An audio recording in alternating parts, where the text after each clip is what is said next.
गौरी बिल्कुल अपने नाम जैसी थी, सीधी, शांत और पवित्र। वो एक बहुत ही छोटे से गांव की रहने वाली थी। उसके पिता एक मामूली किसान थे। गौरी ने बचपन से ही मिट्टी से खेलना, खेतों में काम करना और हर छोटी बड़ी चीज में जुगाड़ ढूंढना सीखा था। उसके गांव में बिजली बहुत कम आती थी और गैस सिलेंडर तो किसी किसी के घर में ही दिखता था। वहां की औरतें गाय भैंस के गोबर से उपले गोईठा पाटती थी और उसी पर मजे से खाना बनाती थी। गौरी को भी ये सब बहुत अच्छे से आता था। समय बीता और गौरी की शादी हो गई। उसकी शादी जिस घर में हुई वो कोई आम घर नहीं था। वो उस इलाके के सबसे बड़े गांव की सबसे बड़ी हवेली थी। उसके ससुर गांव के सरपंच थे और पति रवि शहर जाकर पढ़ाई कर चुका था। हवेली में सब कुछ बड़ा और आलीशान था। गौरी जब पहली बार हवेली में आई तो उसकी आंखें फटी की फटी रह गई। बड़ी बड़ी दीवारें, नौकर चाकर और रसोई तो इतनी बड़ी थी कि उसमें गौरी का पूरा मायका समा जाए। लेकिन हवेली की सबसे बड़ी बात थी वहां का रुतबा और दिखावा। उसकी सास रमा देवी पूरे गांव में अपनी ठसक के लिए जानी जाती थी। उनका मानना था कि उनकी हवेली का काम गांव के बाकी लोगों से बिल्कुल अलग और ऊंचा होना चाहिए। हवेली में खाना बनाने के लिए शहर से खास तरह की महंगी लकड़ियां आती थीं। एक दिन नई नवेली गौरी ने अपनी सास से ऐसे ही पूछ लिया, माँ जी, हमारे यहाँ तो इतनी सारी गायें हैं, हम गोबर के उपले क्यों नहीं बना लेते? लकड़ी का फालतू का खर्चा बच जाएगा। ये सुनते ही रमा देवी ने गौरी को ऐसे घूरा जैसे उसने कोई पाप कर दिया हो। वो तेज आवाज में बोली, अरियो गमार, ये तेरा वो छोटा सा गांव नहीं है, ये सरपंच की हवेली है। हमारे यहाँ ये गोबर पाथी का गंदा काम नहीं होता। ये सब नीची जात और गरीबों का काम है। हवेली की बहू होकर तू गोबर में हाथ डालेगी? आइंदा मेरे सामने ये बात मत बोलना। हमारे घर का खाना सिर्फ अच्छी और सूखी लकड़ी पर बनता है, समझी? गौरी बेचारी डर गई। उसने चुपचाप सिर हिला दिया और अपने काम में लग गई। उसने समझ लिया था कि इस हवेली में पैसे और शान की कीमत इंसान की समझदारी से ज्यादा है। शादी को 3 साल बीत गए।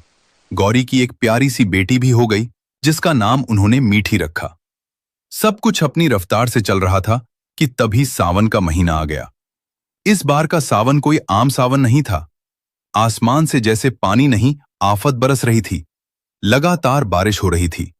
1 दिन, 2 दिन, 3 दिन करते करते पूरे 15 दिन बीत गए, लेकिन सूरज देवता ने अपनी शक्ल तक नहीं दिखाई।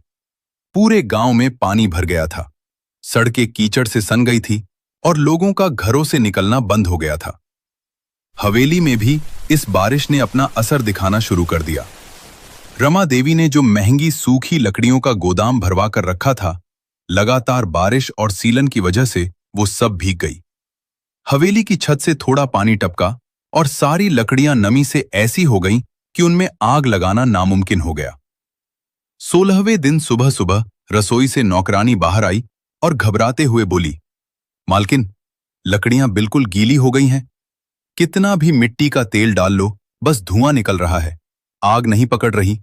आज चूल्हा कैसे जलेगा? रमा देवी ने गुस्से में कहा, तो जा और सूखी लकड़ियां ढूंढ कर ला। हवेली का चूल्हा कभी ठंडा नहीं पड़ता। लेकिन सूखी लकड़ी मिलती कहां से? पूरा गांव ही पानी में डूबा हुआ था। उस दिन घर में जो रात का बचा हुआ खाना था, उसी से काम चलाया गया। अगले दिन स्थिति और खराब हो गई। बारिश रुकने का नाम नहीं ले रही थी। हवेली में अन्न तो बोरों में भरा पड़ा था। दालें थी, चावल थे, आटा था, लेकिन उसे पकाने के लिए आग नहीं थी। अब तक हवेली में चिंता का माहौल बन गया था। 2 दिन से किसी ने ढंग का गरम खाना नहीं खाया था। सब लोग फल बिस्कुट और सूखा नमकीन खाकर पेट भर रहे थे। लेकिन गौरी की 3 साल की बच्ची मीठी को ये सब नहीं चाहिए था। उसे भूख लगी थी और वो गरम दाल चावल या रोटी मांग रही थी। माँ, रोटी चाहिए मीठी। रोते हुए गौरी के गले से चिपक गई। गौरी की आंखों में आंसू आ गए। एक माँ के लिए अपने बच्चे को भूखा देखना दुनिया का सबसे बड़ा दुख होता है।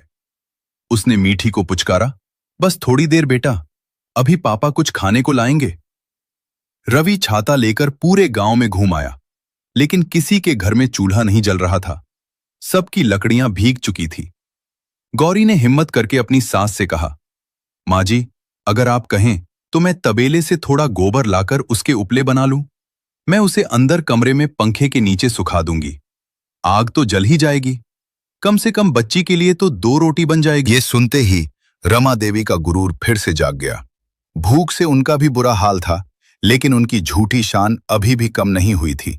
वो चिल्लाई, तू पागल हो गई है क्या?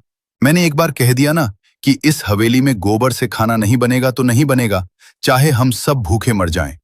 लेकिन मैं अपने घर को इस गोबर से अशुद्ध नहीं होने दूंगी। तू मेरी इज्जत मिट्टी में मिलाना चाहती है क्या? जा यहां से, और मुझे ये बात दोबारा मत बोलना। गौरी रोती हुई अपने कमरे में आ गई। उसने देखा कि मीठी रोते रोते थक कर भूखी ही सो गई है। बच्ची का उतरा हुआ चेहरा देखकर गौरी का दिल टुकड़े टुकड़े हो गया। उसने मन ही मन तय कर लिया, चाहे माँ जी मुझे घर से निकाल दे, लेकिन मैं अपनी बच्ची को आज भूखा नहीं सोने दूंगी। हवेली की शान उनके लिए बड़ी होगी, मेरे लिए मेरी बच्ची की जान बड़ी है। गौरी को अपने पिताजी की याद आई। बचपन में जब गांव में कई कई दिनों तक बारिश होती थी, तो उसके बापू ने घर के पीछे एक गड्ढा खोदकर उसमें गोबर गैस का एक देसी जुगाड़ बनाया था। गौरी ने पिता के साथ मिलकर वो काम कई बार किया था। उसे पूरा तरीका याद था। अगले दिन सुबह जब हवेली के सब लोग सो रहे थे, गौरी चुपचाप उठी। वो घर के पीछे वाले बड़े से तबेले में गई। वहां कई गायें बंधी थीं और बहुत सारा गोबर इकट्ठा था। बारिश की वजह से वो जगह थोड़ी बदबू मार रही थी, लेकिन गौरी को इसकी कोई परवाह नहीं थी। उसके दिमाग में बस अपनी भूखी बेटी का चेहरा घूम रहा था। उसने तबेले के एक कोने में, जहां बारिश का पानी सीधा नहीं आ रहा था, एक गहरा गड्ढा खोदा। उसके हाथ कीचड़ और मिट्टी से सन गए। पसीना उसके माथे से बहने लगा, लेकिन वो रुकी नहीं। गड्ढा खोदने के बाद उसने उसमें ताजा गोबर और बराबर मात्रा में पानी डालकर एक गाढ़ा घोल बनाया। बापू कहते थे कि इसमें हवा नहीं जानी चाहिए, गौरी ने खुद से कहा। उसने एक पुराना टीन का बड़ा सा ड्रम लिया जो कबाड़ में पड़ा था। उस ड्रम को उल्टा करके उस गोबर वाले गड्ढे के ऊपर अच्छे से फिट कर दिया और किनारों को गीली मिट्टी से पूरी तरह पैक कर दिया, ताकि अंदर की गैस बाहर न निकल सके। ड्रम के ऊपर एक छोटा सा छेद करके उसने उसमें एक पुरानी प्लास्टिक की पाइप फंसा दी और उसे भी मिट्टी से कस दिया। अब उस पाइप का दूसरा सिरा वो चुपके से खींचकर हवेली की पिछली दीवार के सहारे अपनी पुरानी रसोई तक ले आई, जिसे आजकल कोई इस्तेमाल नहीं करता था। वहां उसने ईंटों से एक छोटा सा कच्चा चूल्हा बनाया और पाइप को उसमें सेट कर दिया। ये सब करने में उसे 2 दिन लग गए।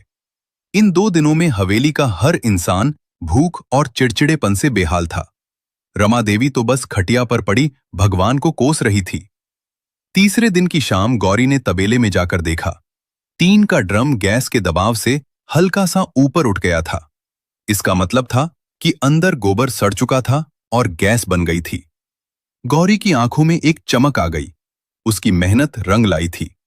वो दौड़कर पीछे वाली पुरानी रसोई में गई। उसने पाइप का छोटा सा वाल्व खोला और एक माचिस की तीली जलाकर चूल्हे के पास ले गई। भक, एकदम साफ नीले रंग की बिना धुएं वाली आग जल उठी, बिल्कुल वैसी ही जैसी शहर के गैस सिलेंडर से जलती है। कोई धुआं नहीं, कोई बदबू नहीं। गौरी की आंखों से खुशी के आंसू छलक पड़े। मेरी मीठी अब भूखी नहीं रहेगी, उसने आसमान की तरफ देखकर कहा। उसने जल्दी से थोड़ा सा आटा गूंथा, चूल्हे पर तवा रखा और फटाफट रोटियां सेकने लगी। तवे पर फूलती हुई गर्म गर्म रोटी की महक हवेली की ठंडी हवा में घुल गई। कई दिनों बाद पके हुए खाने की खुशबू जब हवेली के कमरों में पहुंची तो सबके पेट में चूहे कूदने लगे। लेकिन यह खुशबू रमा देवी की नाक में भी पहुंची। वो झटके से उठी। ये खाने की महक कहां से आ रही है? घर में तो लकड़ियां गीली हैं। वो खुशबू का पीछा करते हुए हवेली के पीछे वाले हिस्से में आई। जैसे ही उन्होंने पुरानी रसोई में झांका, उनके पैरों तले जमीन खिसक गई। गौरी चूल्हे के सामने बैठी रोटियां सेक रही थी और एक कटोरी में थोड़ी सी दाल उबल रही थी। ये क्या कर रही है तू? रमा देवी इतनी जोर से चिल्लाई कि गौरी के हाथ से चिमटा छूटकर गिर गया। माँ जी, वो मैंने... गौरी हकलाने लगी। रमा देवी का चेहरा गुस्से से लाल हो गया। वो तेजी से आगे बढ़ी। मैंने तुझे मना किया था ना, तूने जरूर वो गोबर के गंदे उपले जलाए होंगे। कहाँ छिपाए हैं उपले? तूने मेरी हवेली को अशुद्ध कर दिया। तू मेरी नाक कटवाकर ही मानेगी। वो गुस्से में चूल्हा तोड़ने के लिए आगे बढ़ी कि तभी पीछे से एक तेज आवाज आई। रुक जाइए मां। ये रवि था। वो भी खाने की महक सुनकर वहां आ गया था। रवि ने दौड़कर अपनी मां का हाथ पकड़ लिया। मां, आप ये क्या कर रही हैं? ध्यान से देखिए, यहां कोई धुआं नहीं है, कोई उपला नहीं जल रहा है। रमा देवी ने ठिठक कर चूल्हे की तरफ देखा। सच में वहां कोई लकड़ी या उपला नहीं था, बस एक साफ नीली आग जल रही थी। तो ये आग कैसे जल रही है? उन्होंने हैरानी से पूछा। गौरी ने डरते डरते सब कुछ सच सच बता दिया। माँ जी, मैंने तबेले में गड्ढा खोदकर गोबर और पानी का घोल बनाया है। ये उसी से निकलने वाली गैस है। इसे गोबर गैस कहते हैं। इसमें कोई गंदगी नहीं आती और ना ही धुआं होता है। रमा देवी का गुरूर अभी भी शांत नहीं हुआ था। गैस हो या कुछ भी है, तो वो गोबर ही ना, गंदा गोबर। मैं इसके बने हाथ का खाना नहीं खाऊंगी। फेंक दे इस खाने को। रवि अब गुस्से में आ गया। मां, जिद की भी एक हद होती है। अंदर आपकी पोती 3 दिन से भूखी है। मेरा खुद का पेट दर्द कर रहा है। आप खुद कमजोरी से कांप रही हैं और आपको अभी भी अपनी हवेली की शान की पड़ी है। इस बारिश में आपके पैसे और आपकी महंगी लकड़ियां काम नहीं आई। आज अगर काम आया है तो गौरी का ये देसी हुनर काम आया है। रवि ने गौरी की तरफ देखा और बहुत प्यार से बोला, गौरी, तुम मीठी के लिए खाना निकालो और मेरे लिए भी 2 रोटियां लाना। मैं आज यही खाना खाऊंगा। रमा देवी चुपचाप वहां से मुड़ी और अपने कमरे में चली गई। उनका अहंकार अभी भी उनके पेट की भूख से लड़ रहा था। गौरी ने मीठी को भरपेट खाना खिलाया। बच्ची के चेहरे पर जो मुस्कान आई, उसने गौरी की सारी थकान मिटा दी। रवि ने भी कई दिनों बाद सुकून से खाना खाया। उसने गौरी की बहुत तारीफ की। उसी शाम हवेली के बाहर कुछ हलचल हुई। बारिश अब थोड़ी कम हो गई थी। गांव के कुछ पड़ोसी, जिनमें औरतें और बच्चे भी थे, हवेली के दरवाजे पर आकर खड़े हो गए। उनकी भी हालत खराब थी। किसी के घर चूल्हा नहीं जला था। सरपंच जी के घर से खाने की महक आ रही है। लगता है उनके पास सूखी लकड़ी है। एक पड़ोसी ने बाहर से आवाज लगाई। गौरी तुरंत बाहर गई। उसने देखा कि गांव वाले कितनी बुरी हालत में हैं। बिना एक पल सोचे उसने कहा, आप लोग अंदर आ जाइए। गौरी वापस रसोई में गई। उसने घर में रखा सारा आटा निकाला और बड़ी तेजी से रोटियां और आलू की सब्जी बनाने लगी। वो नीली आग बिना थके जल रही थी। गौरी ने हवेली के बरामदे में सबको बैठाया और अपने हाथों से सबको खाना परोसने लगी। गांव की औरतें हैरान थीं। अरे बहू, तुम्हारे पास इतनी सूखी लकड़ी कहां से आई? हमारे घर तो सब पानी में भीग गया। गौरी ने मुस्कुराते हुए उन्हें वो पाइप और चूल्हा दिखाया। उसने सबको सरल भाषा में समझाया कि कैसे उसने गोबर से गैस बनाई है। ये देखकर पूरे गांव वाले दंग रह गए। अरे गौरी बहू, तू तो साक्षात अन्नपूर्णा है। तूने तो कमाल कर दिया। इतना दिमाग तो शहर के इंजीनियरों में भी नहीं होता। एक बूढ़े काका ने आशीर्वाद देते हुए कहा। गांव की औरतें गौरी के हाथ पकड़कर बोलने लगी। गौरी बहन, हमारे घर के पीछे भी गायें हैं और बहुत गोबर पड़ा है। क्या तू हमारे घर में भी ऐसा जुगाड़ बना देगी? हमारे बच्चे भूख से तड़प रहे हैं। गौरी ने बिना किसी घमंड के कहा, हाँ काकी, बिल्कुल। कल सुबह ही मैं आप सबके घर आकर ये बना दूंगी। ये बहुत आसान है। उस दिन हवेली में जैसे कोई मेला लग गया था। जो हवेली अपने गुरूर के लिए जानी जाती थी, आज वो एक साधारण सी बहू के हुनर की वजह से पूरे गांव का पेट भर रही थी। ये सब कुछ रमा देवी अपने कमरे की खिड़की से चुपचाप देख रही थी। जो गांव वाले कल तक उनकी अमीरी से डरते थे, आज वो उनकी बहू को दुआएं दे रहे थे। रमा देवी को अचानक अपनी सोच पर बहुत शर्म आने लगी। उन्हें एहसास हुआ कि जिसे वो गंदा काम और नीची जात का काम समझ रही थी, उसी काम ने आज उनके परिवार और पूरे गांव की जान बचाई है। पैसा और रुतबा विपत्ति के समय काम नहीं आता। मुसीबत के वक्त इंसान की समझ, उसका हुनर और जमीन से जुड़ा उसका ज्ञान ही काम आता है। रात काफी हो चुकी थी। गांव वाले खा पीकर और गौरी को ढेर सारा आशीर्वाद देकर अपने अपने घर जा चुके थे। गौरी थककर चूर हो गई थी। वो रसोई समेट रही थी कि तभी उसे पीछे किसी के कदमों की आहट महसूस हुई। उसने मुड़कर देखा तो रमा देवी खड़ी थी। उनका सिर झुका हुआ था और आंखों में आंसू थे।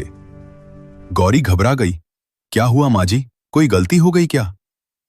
रमा देवी आगे बढ़ी और उन्होंने गौरी के दोनों हाथ अपने हाथों में ले लिए। वो हाथ जो गोबर और मिट्टी से काम करके थोड़े खुरदरे हो गए थे। गलती तो मुझसे हुई है बहू। रमा देवी की आवाज रुंध गई थी। मुझे अपने पैसों का और हवेली का बड़ा घमंड था। मैं भूल गई थी कि जब भगवान परीक्षा लेता है तो अमीर गरीब सब बराबर हो जाते हैं।